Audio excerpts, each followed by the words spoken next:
Welcome back to the Important Nonsense Podcast, 32 teams in 32 days.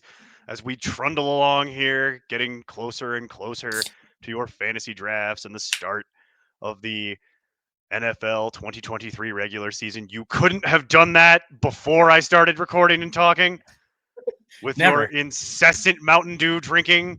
I have to make sure product placement. It's like working with Fry from Futurama when he drinks all the Slurm and they have to slap the can out of his hand.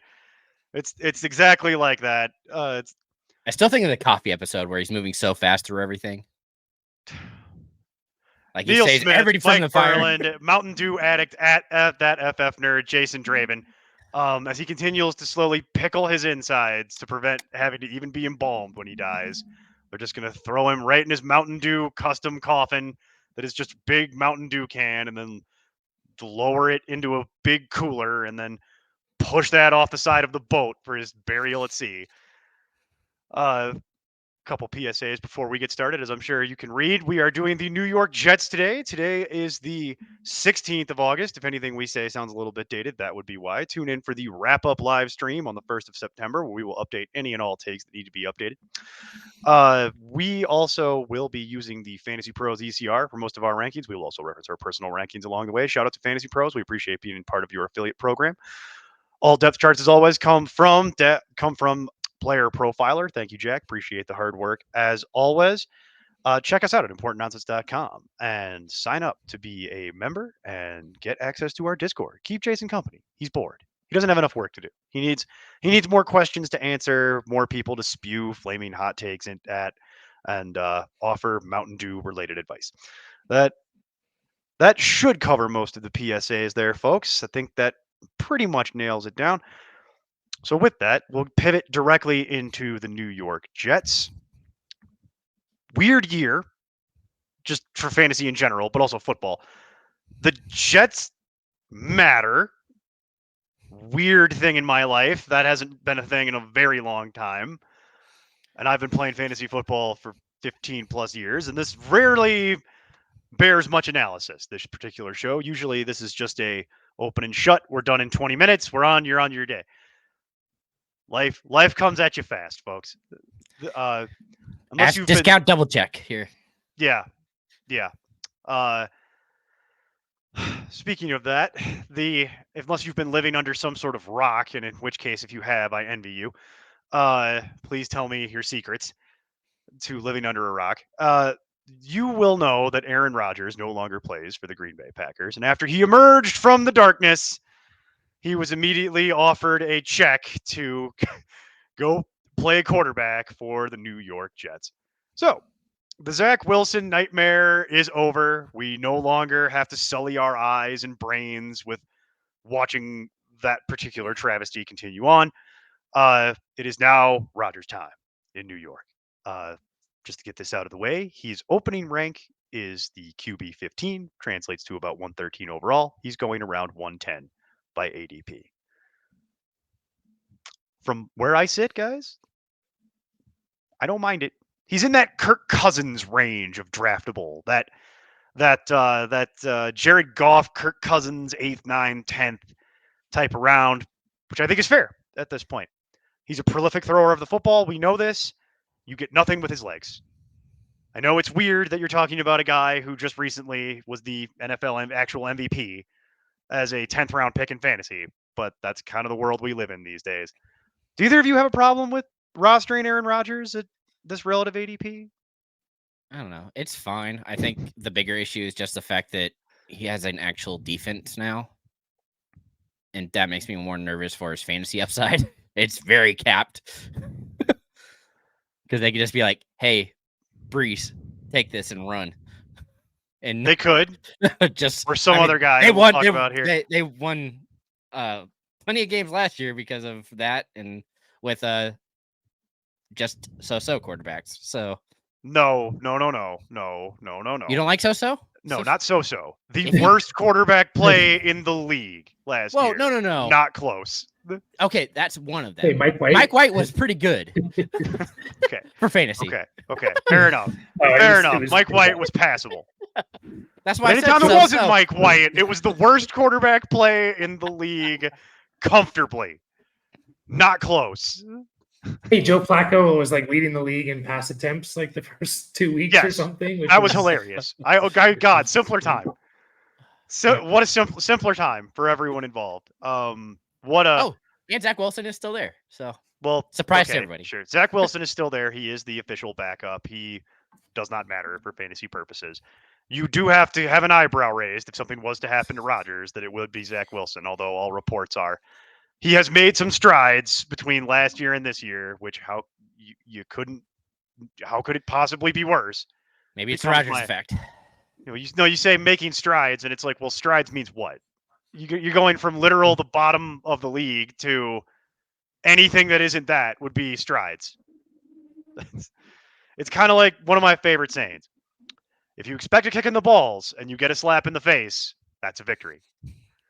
That's what you're talking about as it relates to Zach Wilson's improvements. So that's where we are. I think Rodgers, for me, the real upside here is that we just know that he can prop up the fantasy relevant things that actually matter. He himself might still have a little bit of magic left. So if you want to roster him, it's okay. But I'm not expecting him to get back to Aaron Rodgers in capital letters, Aaron Rodgers MVP conversation, none of that. I think those days are done. Yeah. To me, though, he is QB 15. He's kind of him and like Goff are kind of like the last train to leave the station for me. Mm-hmm. Where if I don't have one of those guys, and all the other guys obviously ahead of them are gone, I'm really really worried about my quarterback situation. So, yeah, it's him and Goff. So I am going to make it a point to maybe grab one of those two guys. If they are the last two there. So just it's a good point because behind that, you're talking about Russell Wilson, Matt Stafford, Derek Carr, Kenny Pickett. So yes, there is a tier drop at that point after Rodgers. It definitely drops a tier. It's not untenable yet. It doesn't go completely off a cliff, but it definitely is a downgrade. So if you're looking for a high-end backup because you waited on quarterback and you want to grab two of those guys, and Rodgers is one of them, I'm not going to fault you for that. He will have some good weeks, I'm sure. He'll probably also have some weeks like he had last year where you're like, ugh, that guy was the MVP. Ugh, what happened there? There is one over for all these players. The offensive line is, I know we don't talk about it much. No, I was hoping somebody would get to this to prevent me from having to go here. Please go. And that makes me worried about just this whole team, really, because Rodgers is not the quarterback that you want. He's not the quarterback he was in terms of mobility, obviously, being his age. He can still move, but, you just got like, Billy Turner, Max Mitchell, Mekhi Becton. Like Mekhi Becton's not even in the starting five for that line, which is weird to me. I know. You just got a couple old tackles there that have a hard time staying healthy. I'm worried about this offensive line for this whole team. The joint practices they're having with the Browns, the big takeaway from all the camp reports is the Jets O-line is really struggling, and they're getting Aaron Rodgers sacked. He's having to run for his life, and I don't like that. Don't want that. What I need is for you to set up a clean pocket for him so he can actually throw the ball. Where they're having success is when he gets the ball out of his hands super quickly. So I think you might see more of that. So that's why they brought in the other running back. That makes sense. I think that might be part of it. Their O-line struggles are real. This team is going to have O-line problems all year. You're not fixing that at this point. You're 2 weeks away functionally from the season starting. Not exactly, but you know what I mean. You're functionally 2 weeks out at this point. You ain't fixing that in 2 weeks. It's going to be rough. Maybe it'll get better as the season goes. But it's weird to me that Becton's not starting. It's weird to me that they're struggling that hard on the O-line. And it does throw some cold water on some of this because it's not as fun as I think people are penciling it in their mind, where it's like, oh, Aaron Rodgers and the Jets are going to go to the Super Bowl. Like, nah, it's not. This is not 2018 Rodgers. Not even 2020 Rodgers. So you got to question if he's going to be running for his life for the whole season, if he actually gets to play the whole season. I think would be one of the issues there. Especially considering he already fell down the other day grabbing at his calf after he got knocked down by one of the Browns. You don't like that. You don't like that. I don't want him. I don't want that. I want him wrapped up in bubble wrap. So yeah, if they're going to have O-line problems, that does hurt this team a bit. But that's pretty much your quarterback situation. It's how the mighty have fallen to a certain extent. But it does kind of, I mean, like I touched on, and it will boost the running backs. The fact that he's there to actually throw passes to the running backs, which we've seen him do for years with Green Bay, I think just him being there is a huge it definitely upgrade. helps. Yeah. Yeah. Well, we'll talk about the running backs here since this has been the big topic over the last 48 hours. Breece Hall officially off the PUP list, second year. For those of you who might be new to fantasy, Breece Hall, very highly touted rookie last year, tore his ACL. Unfortunate, cut his season short just as he was finding his feet under him, looking incredibly athletic, looking as advertised when he came into the league. They were actually passing to him. They were passing to him. He also was having success running the ball. He was the red zone back. It was looking like he was going to on his way to becoming the true bell cow alpha and just burying everyone on the depth chart at running back for this team. Tore his ACL, missed the rest of the season. Unfortunate. Missed all of OTAs, minicamp, all that. Just got off the PUP this week. They are going to ease him in gradually. From all reports, the Jets still are very confident in him. They value him on their team, and he will see a heavy amount of work. It is not going to be a small workload for Breece Hall, I would say. You got to touch on it now because the elephant in the room. The reason why he came off the PUP. Yes, the elephant in the room is that they just signed Dalvin Cook officially to a 1-year, $8.6 million deal. Don't let that fool you. That is not guaranteed money. A lot of that is monopoly money that we'll see if he ever actually gets. But Dalvin Cook got what he wanted. He wanted to play with Rodgers. He'd been talking about it for a long time because he'd played against him in the division for so long back in the old days. He wanted to get to the Jets so that he could get on the team and play with Rodgers before it was too late for either one of them to do so. Dalvin Cook himself is not officially healthy yet. He is still nursing various injuries that he was dealing with last year. The reoccurring shoulder injury. What was the other injury that he had last year? Feel like it was a thigh. Something with his leg. Yeah. Leg. It was a soft tissue. Some sort of soft tissue. Yeah, he was one of those where it was like every game you felt like you lost him for the season. Because he just kept getting hurt, and it's just he's got a lot of mileage on that body. And the other thing about Cook is, like I said, he's not even practicing yet. He just got with the team. He just got signed. He's not even officially practicing until next week, so he's not even medically cleared. So Breece Hall is getting out there a week early. This whole situation is a mess. Because in the background, since we'll just do it, you also have Michael Carter, who formerly drafted by this team that basically now no longer matters for fantasy football purposes, other than if something was an injury was to happen, maybe he'd get back on the field. But he's basically been relegated to the bench. Zonovan Knight, who was a nice little story filling in for Breece Hall for parts of last year in fantasy, also no longer matters. Deeply relegated to the bench. Definitely a dump-off guy that saw a lot of that because of it. And it just doesn't matter now. And then you're going to have to help me with the pronunciations here because I already had to go to the penalty box once for this. Mike Manning is not here to correct me. Abanikanda.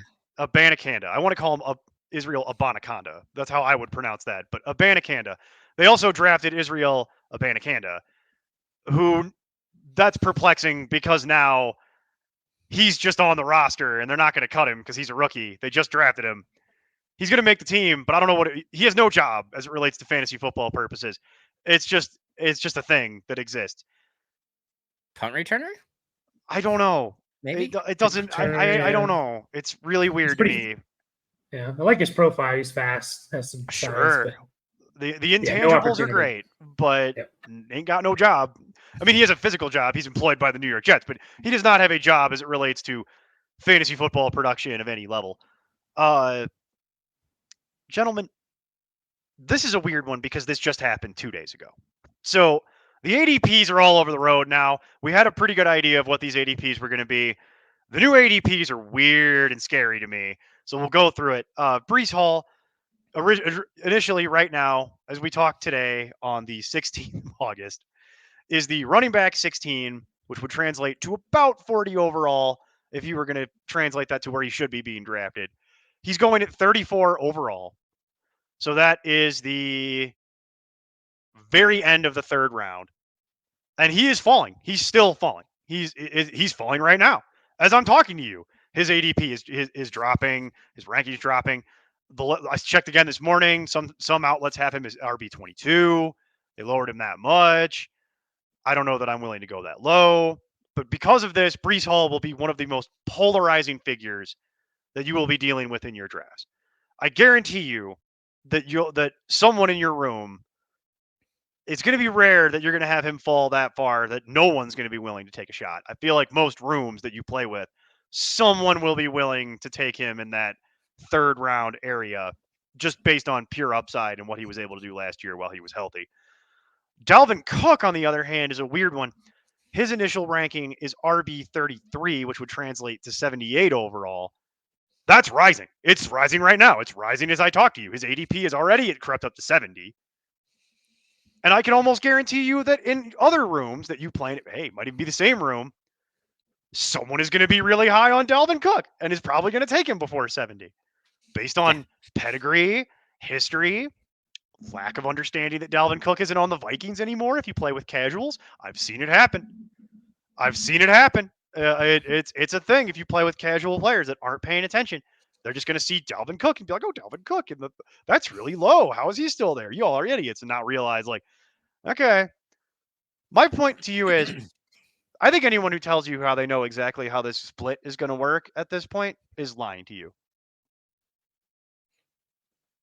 Yeah. I mean, in analysts, it shows between the analysts that are saying Breece Hall shouldn't be dropping. He should be dropping because of Dalvin Cook being there. And it doesn't matter who you're looking at. Everybody has a different opinion. And I mean, it's just tough to tell because none of us are future tellers or in the room. So, if I was, I wouldn't be doing this. I would be the richest I would gambler. absolutely be doing this. I would be the richest gambler in Las Vegas, living under an assumed identity, and none of you would have ever know who I am. My name would be Ignacio Fountain.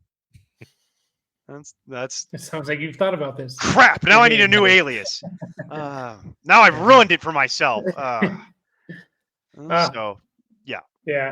This backfield's tough. I guess when I initially I thought like 5th round for Breece Hall I feel like was where people are going to be comfortable taking him, and I'd be comfortable taking him there as well. Just looking at the players going around him, but he's not going in the 5th round. He's going in the 3rd round.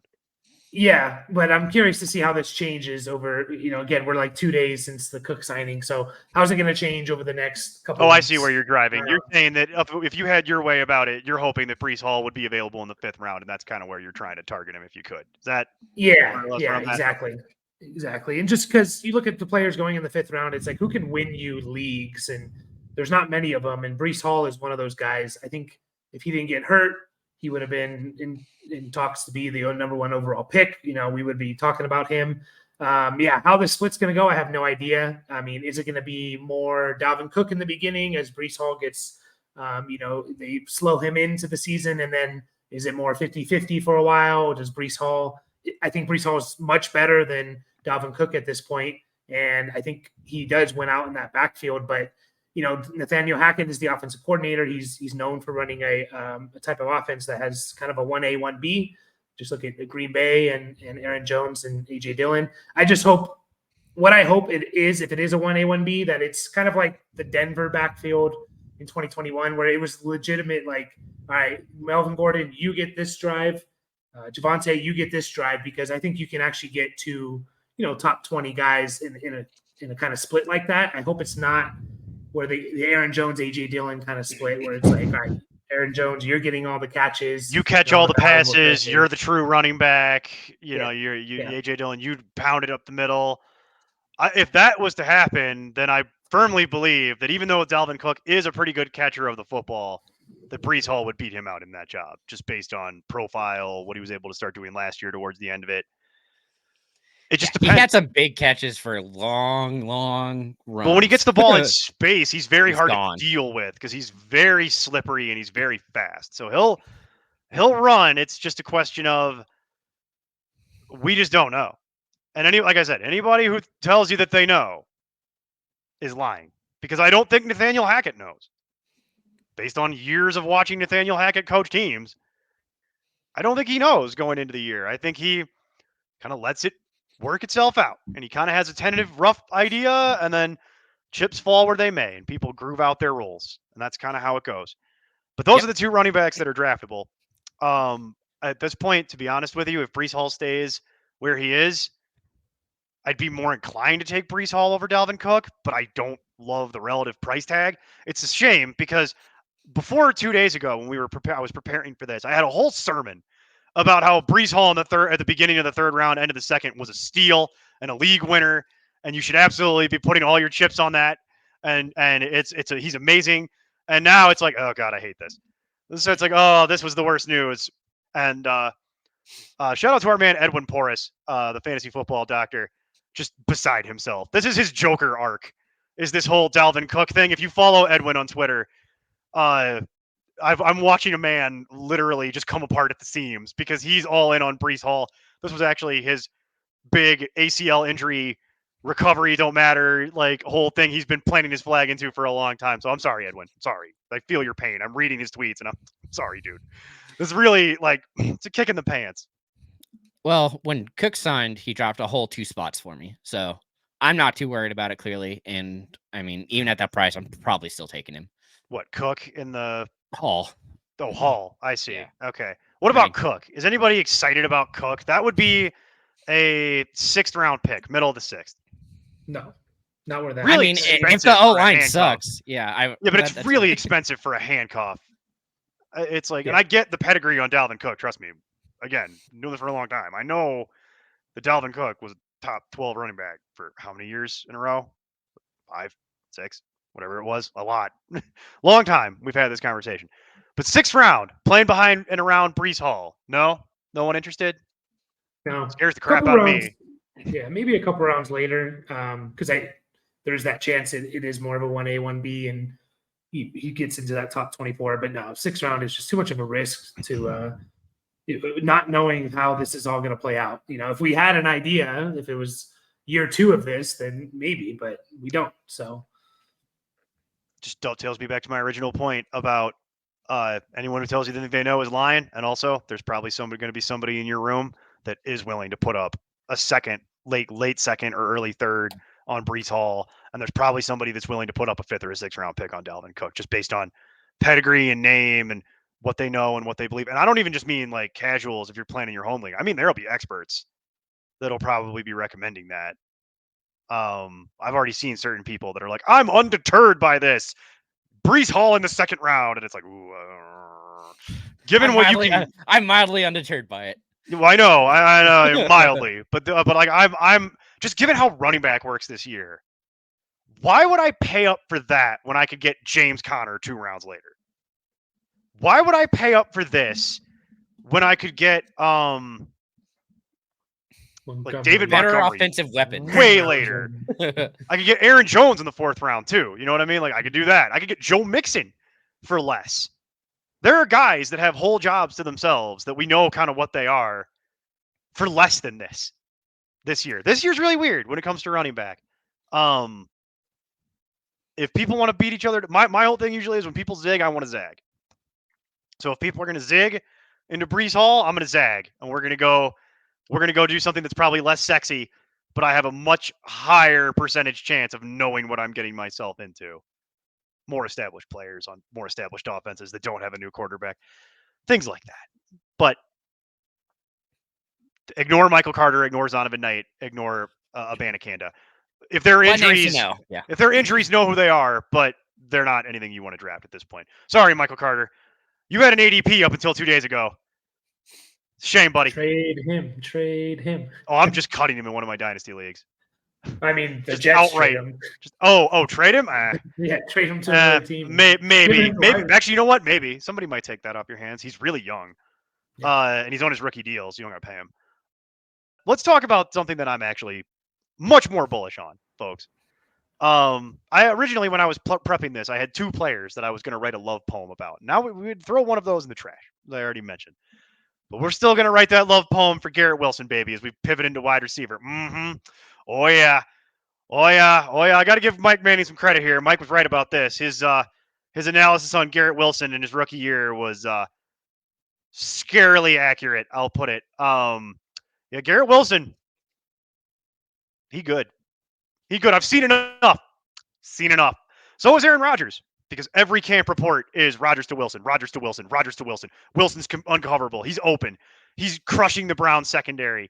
He's open in the short field. He's open down the field. He's open here. He's open there. He's open everywhere. He is open in this house. He is open with this mouse.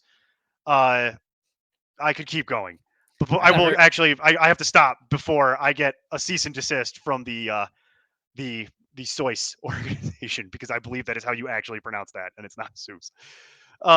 I've heard that previously. Someone correct me in the comments if I am wrong.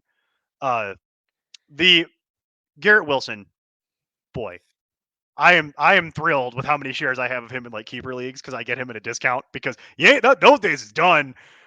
Because the new ranking for Garrett Wilson, wide receiver 10, should translate to about 20 overall if you're going to just pivot that into a what the ADP should be. His ADP is 17, and I don't have a problem with it. I'm good with this. Fine with me.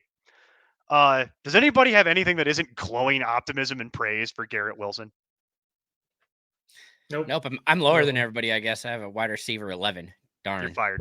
You're fired. Get out. Couldn't do it. Get him a box, Mike. Get him a box for his stuff. He's out. He's got to go. I think it's his cohort and the lack of no line has me drop him a whole position spot. You're fired because of it. I know. That's fine. He's still amazing. A wide receiver 1. You know what I mean? One spot. Yeah, barely. Yeah. The track record of rookies to get over 900 yards, and he had over 1,000. Their next year is really, really good, unless your name's like Kelvin Benjamin.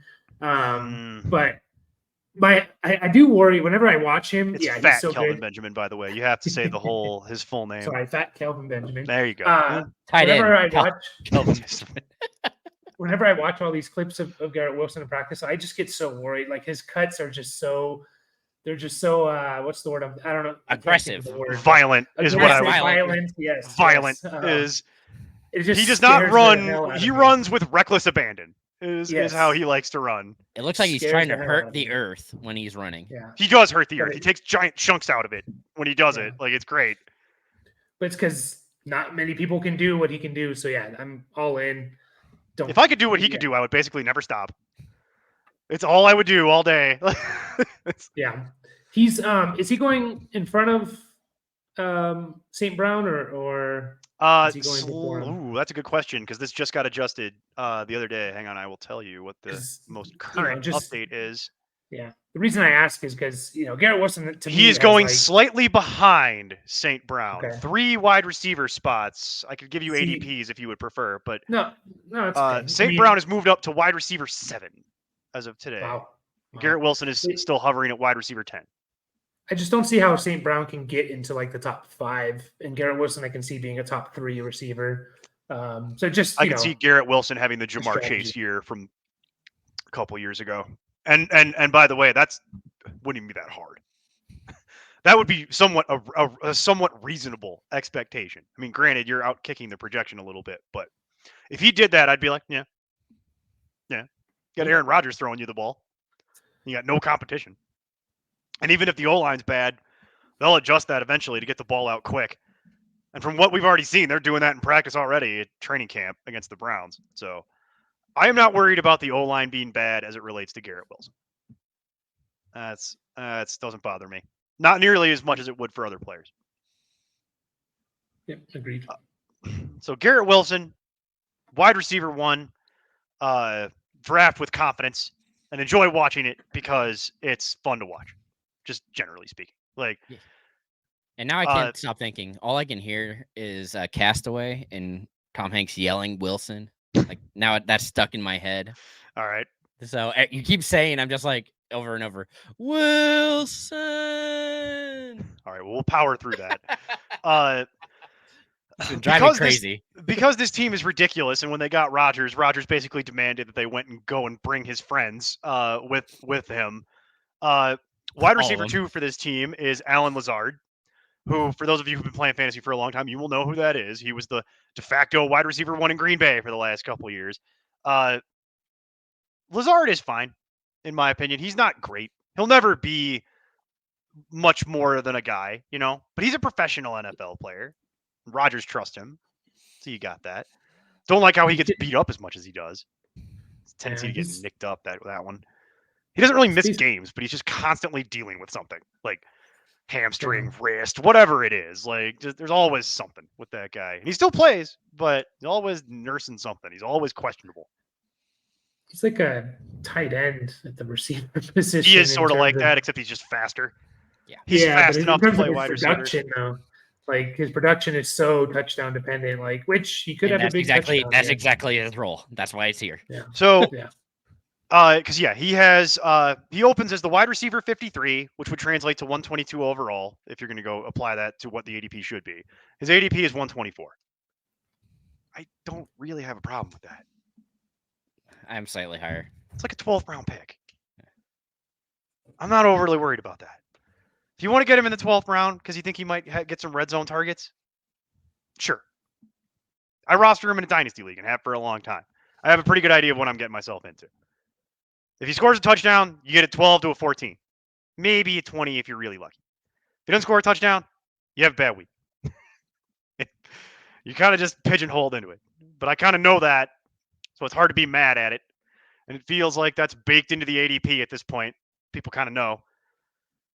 I don't think anybody's going to pound the table for him to move up, right? I'm certainly not.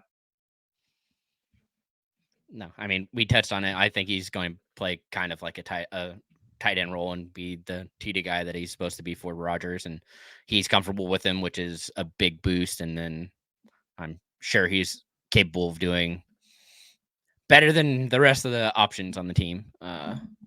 At least for the touchdown portion of it, I think that he's got that on lock.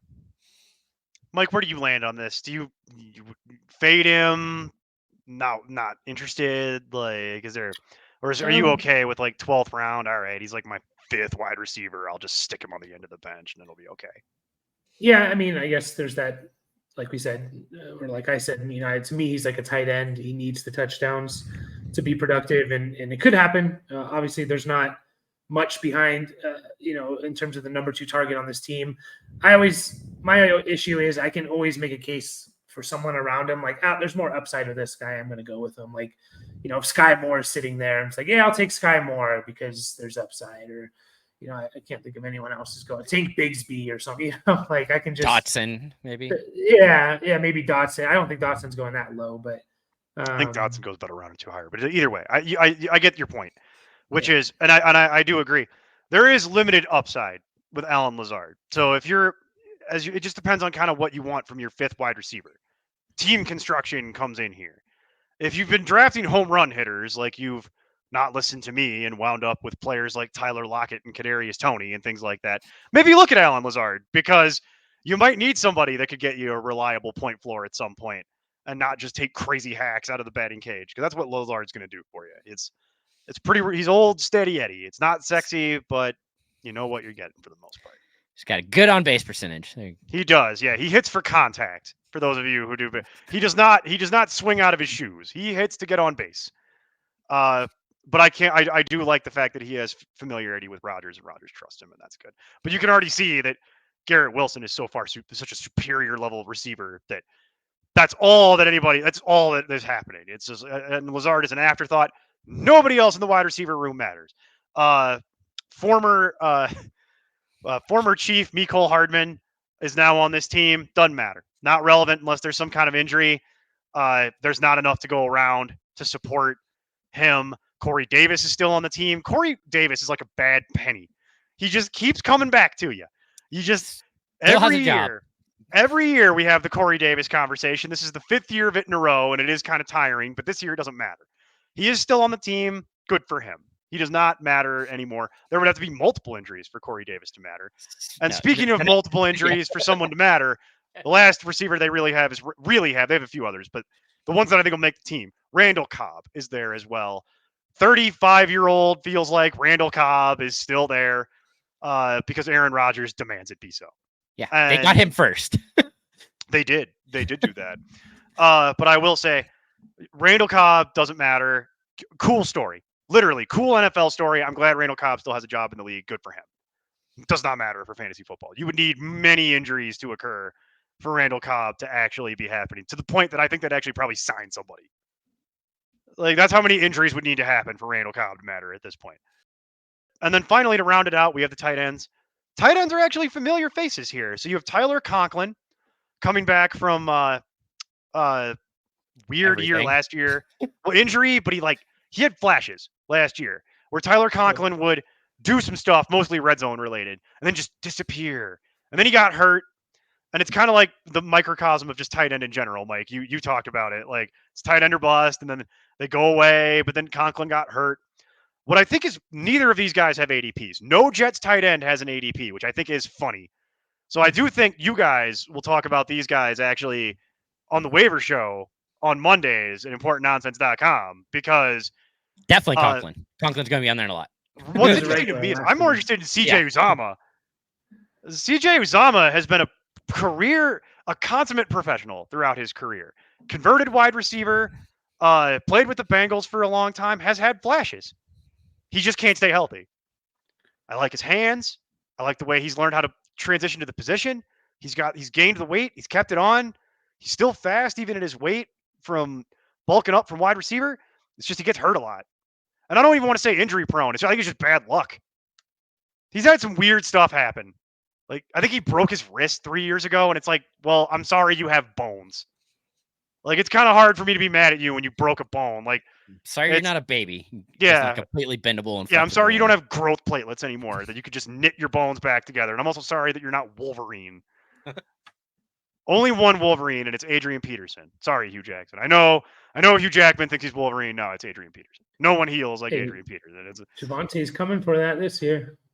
Yeah, but Peterson did it. Let Javonte do that 2 or 3 more times, and then we'll talk about Javonte being the new Wolverine. But no, I like Uzomah. I have for a long time. This is not new information for me. I'm iffy on Conklin. Still haven't totally warmed up Tyler Conklin. You want to trust Tyler Conklin, but he has a tendency to let you down. Just when you need him the most. You know, the way I look at it, Conklin's been a streamer the last couple years, and that's 3 years in a row, actually. Yeah, horrendous quarterback play, as we've already mentioned. So we inconsistent assume quarterback play. Yeah, okay. Both of those statements are accurate, so I'm not going to correct either one of you. They're both more inconsistent than consistent, but it's inconsistent, but it also is horrendous at various points. So it's like it both are correct. But so you think about it, it's like, okay, Rodgers should be better, just a reliable quarterback. So wouldn't be hard get to that top 12. Yeah. Wouldn't be hard to be better. Definitely not. That bar is so low, it's a tripping hazard in hell. So can he get to, instead of being tight end 15, can he get to tight end 12? And maybe, it's surprising he's not being drafted, or either one's not being drafted. That's why I'm a little surprised. Because the tight end rankings are stupid, and tight end as a position is stupid. As I go back on my soapbox here, basically it's difficult. It's stupid. They should just be folded into wide receiver, or we create a position called pass catcher, which would be fine with me. But it's weird because you have the way the ECR has it is the big 3 with Kelsey, Andrews, and Hockenson. I think that's even wrong. I think it's Kelsey, Andrews, Hockenson, and then there's another tier below that where it's Kittle, Waller, Goddard, Pitts, Freiermuth, Njoku, Ingram. It's just weird because by the time you get down to Conklin, you've already gone 35 names deep, and he's being left out behind guys like Luke Musgrave, Jake Ferguson, Jelani Woods, who Mike is very high on. Logan Thomas is the weird one to me. I'm like, why are you still drafting Logan Thomas? Eric Bieniemy. Yeah. I think is the big reason that he's going higher now. Cade Otton, Michael Mayer, Taysom Hill, Noah Fant, Zach Ertz. These are the type of players that people are taking as opposed to Darren Conklin. Waller. But that does not imply that all of those players are being drafted. Because basically the draftable range stops at around 12. No. It's more like 16, 17. Nah, Dalton Kincaid at like 18. You might in some leagues get to 20 with Irv Smith. But really that's about it. There's only about 20 tight ends that actually get drafted. Jason's boyfriend, Gerald Everett, gets drafted, for example. Yeah, I had to put the knife in for that. I had to do it. Couldn't help myself. Well, it's actually Donald Parham's birthday, and you're talking about Gerald Everett in front of me. It's very rude. That's what happens now when he brings up Donald Parham. He goes to the penalty box. Like when I mispronounce a name, he brings up Donald Parham. He goes to the penalty box. That's how that's happening. So,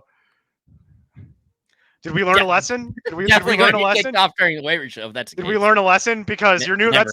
That's the new penalty. Is you bring up Donald Parham to me, you're going to the penalty box. It's just I mispronounce a name. I go to the penalty cheese. box. You bring up Donald Parham, you go into the penalty box. You start talking about Noah Gray, I'm ending the show. The show is over. Like the show ends is what happens from there. But I do think it's interesting that neither Jet is being drafted, and both of them are veterans that have had value. I think it's just a function of the position. That only about 20 of them actually get drafted. Because really what that tells you is not everybody in your league is taking a backup tight end. And they shouldn't. Well, it makes sense if you were drafting Kelsey or Andrews. It's like, what's the point? Yeah, but that's why I was thinking it was 14. Like 14 should be the max tight ends taken in a draft. No, I think it's more than that. I think it's closer to 16 because maybe 17, 18 even, because it depends on. Well, that's where you're at then already. Yeah, I know. I'm not saying it's wrong. I'm not saying what people are doing is wrong. That's not what I meant. What I mean is that only 20 get drafted, and that leaves people like Conklin and Uzomah in the cold. I'm not making a comment on 20 tight ends shouldn't go, because you're going to have about 5 or 6 teams that play like I do, where it's like, I'm going to take 2 because I don't care. I just want 2. I'm going to load up on wide receiver and running back early, more than likely. And I'm going to wait on quarterback, and I'm going to wait on tight end, typically. General draft strategy. Every room is different, so you got to read the room. But more often than not, that's how I build my team. You're going to have a lot of people that play like that. I'm not the only person that plays like that. And then so that's why I think you get to 20. Is because you only have you have about half the league takes 2. And if you get to there, that's already 12. That's how I think you're getting to 20. So you're saying only 14? You're so confident in Pat Freiermuth that if you drafted Pat Freiermuth, you wouldn't take a backup? No, because I'll just drop him and pick somebody else up. But then you're not going to have Pat Freiermuth back. Why? Because I guarantee you someone will go snake him. Okay, congrats. Enjoy the Pittsburgh tight end. Weird. Weird take. Mike, is that not, am I wrong? Is that not, that's a weird take, man. That's. Well, yeah, I'm not drafting Pat Freiermuth. It's just, I mean, you have to draft him. I spent a 9th round pick on him. I'm not just going to cut him. Yeah. Like I had to put capital in that. But I do agree kind of with Jason. Like if I do have Pat Freiermuth, I'm probably not going to take another tight end. And I'll just, I'm not going to drop him when I need a replacement during his bye. But I guess it would depend on like how you run your bench and whether or not you have IR slots. If your league has IR slots, I kind of get it. Because then it's like, yeah, I'll just put him in the IR slot and just pick somebody up. And then just cut him. And just stream it that way. That might be valid. I could see that as a reason to not do it. But a lot of people don't play with IR slots. It's weird. Really? I think after COVID, it's been it's been more. It's gone up, but it's still not like the COVID and the IR rules changing. COVID, the IR rules changing, and then also the weirdness with the NFLPA renegotiation from a couple years ago. That also helped kind of bring that into the forefront. But all right, well, we could ramble on about the merits of when to draft tight ends until the cows come home, and my argument would be that it's pointless. So let's do this. We've covered the Jets. Final thoughts. I'm probably going to end up avoiding the running backs because the hype train is all weird now. If you end up with Aaron Rodgers as your backup quarterback, cool for you. And Garrett Wilson to the moon. It's kind of where I'm at. Yeah. Yeah. I like Breece Hall, and if I can get him, if someone's not going to reach for him and I can get him at 4th, 5th round value, I'm in. Garrett Wilson, love him. Rodgers, like I said, last train leaving the station. If you wait that long on quarterback, it's fine. I'm excited for the legacy wide uniforms. Oh, okay. You like that? That's my hot take from this. That's a final thought. That is a final thought. That's good. That's good. We're gonna leave that there. Jason's excited for the all white uniforms. Good. Read into that what you will. Tomorrow, in the listening audience's world, we're gonna talk about something that is very interesting, actually, in fantasy circles for this year, because we're going to be talking about the Philadelphia Eagles. Can they go back to the Super Bowl? I don't know. Find out tomorrow. Fly, Eagles, fly. But until then, keep up the nonsense. I'm Tim Kitzer from NBA Jam and NFL Blitz, and you can find all the guys at ImportantNonsense.com. Kaboom!